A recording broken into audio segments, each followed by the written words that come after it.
பழனி ஷஹான் ஆகட்டும் உமர்கையான் தேர்வு செய்து அதில் இருக்கக்கூடிய கட்டுரைகளில் 25 கட்டுரைகளை ஒன்றாக தொகுத்து தான் இந்த பழனி பாபாவுடைய ஏடும் எழுத்தும் அப்படிங்கிற புத்தகத்தை அவங்க வடிவமைச்சு முதல் முறையாக வெளியிட்டாங்க. ஒரு பெரிய வரவேற்பு கிடைச்சிச்சு. அதற்கப்புறம் முதல் ரெஃபரன்ஸ்னால் இந்த புக்காக தான் இருக்கணும். பழனி பாபாவுடைய வாழ்க்கையை குறித்து நான் தெரிஞ்சுக்கணும்னா இந்த புக்கை எடுத்தோம்னா நான் தெரிஞ்சுக்கலாம் அப்படிங்கிற அளவுக்கு ஒரு ஆகச்சிறந்த படைப்பை இன்னும் சில ஆண்டுகளிலே கொடுக்குறாங்க. அதுதான் பழனி பாபா வாழ்வும் போராட்டமும் என்று சொல்லக்கூடிய புத்தகம். இந்த பழனி பாபா வாழ்வும் போராட்டம் என்று சொல்லக்கூடிய புத்தகத்துடைய முதல் பாகம் தான் இப்போ வெளியிட்டிருந்தாங்க சில ஆண்டுகளுக்கு முன்னாடி. அந்த புத்தகத்தை பொறுத்தவரைக்கும் கிட்டத்தட்ட 35 கட்டுரைகள் அதில் பல நபர்கள் கொடுத்துருந்தாங்க. பல நபர்கள் பழனி பாபா குறித்து தெரிஞ்சு வச்சுருப்பாங்கல்ல, அவங்க எழுதி கொடுத்த கட்டுரையில் 35 கட்டுரைகளில் கிட்டத்தட்ட 9 நபர்கள் தான் முஸ்லீம்களுடைய கட்டுரை. மீதம் இருக்கக்கூடிய எல்லா நபர்களும் முஸ்லீம் அல்லாத கம்யூனிஸ்டுகள், பெரியாரிஸ்டுகள், மார்க்சிஸ்டுகள், தமிழ் தேசியம் பேசக்கூடியவர்கள், இவர்களுடைய கட்டுரைகள் தான் அதில் அதிகமாக இருந்துச்சு. ஸோ அந்தளவு பழனி பாபாவுடைய அந்த 2வது புத்தகமாக இருக்கக்கூடிய வாழ்வும் போராட்டம் புத்தகம் மக்கள் மத்தியில் பெரிய வரவேற்பை கொடுத்துச்சு. இன்னும் பழனி பாபாவை குறித்து தெரிந்து கொள்வதற்கான ஆவணமாக இருந்துச்சு. இன்றைக்கி ரீல்ஸ் போடுறாங்க, இன்ஸ்டாவில் போஸ்ட்லாம் போடுறாங்கல்ல. இப்போ பழனி பாபா குறித்து யார் பேசினாலும் அவர் வீடியோவிலேருந்து அந்த வசனங்களை எடுத்து பேசுவதை தாண்டி பல தகவல்களை அவங்க அறிந்து பேசுகிறாங்க. அப்படின்னா அதற்கு ஒரு ரெஃபரன்ஸ் புக்காக பழனி பாபாவுடைய வாழ்வும் போராட்டமும் என்ற புத்தகம் இருக்குது அப்படிங்கிறதுல மாற்று கருத்தே கிடையாது. அப்போ நான் புத்தகம் என்ன சொன்னேன், பழனி பாபாவுடைய ஏடும் எழுத்தும்.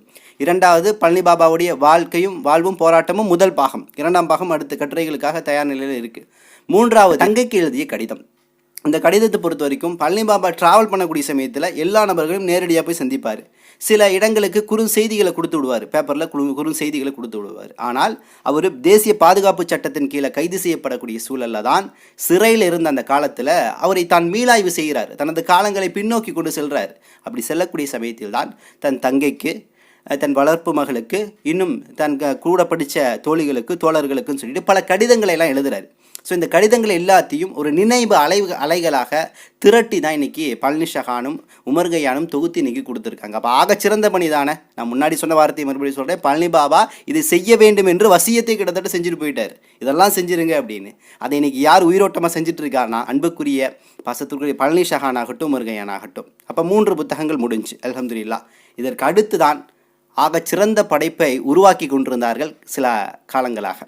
தலைவன் குரல் அப்படின்னு சொல்லக்கூடிய புத்தகத்தை தான் இன்றைக்கி தயாரான சூழலில் வச்சுருக்கிறாங்க. இந்த புத்தகம் ஒரு சிறந்த புத்தகமாக இருக்க வாய்ப்பு இருக்குது. ஏன்னா பழனி பாபாவை குறித்து எல்லாமே மேக்சிமம் ஒரு ஆவணப்படுத்திட்டு இருக்காங்க. இந்த புத்தகத்தில் அச்சில் ஏறாத சில வார்த்தைகள், அதாவது இவர் எந்த பத்திரிக்கையும் செய்தியாக கொடுத்துருக்க மாட்டார். அவருடைய பத்திரிகை இருக்குல்ல, இப்போ புனித போராளியாகட்டும், அதே போல் அல் முஜாஹித் பத்திரிகையாகட்டும், இது போன்றல ஏறாத செய்திகள் இருக்கும்ல, அவர் எழுத்தளவில் வச்சுருந்துருப்பார்ல, அது போன்ற அச்சில் ஏறாத செய்திகள் எல்லாத்தையும் தான் இன்றைக்கி தொகுத்து அது கையில் வச்சுருக்காங்க.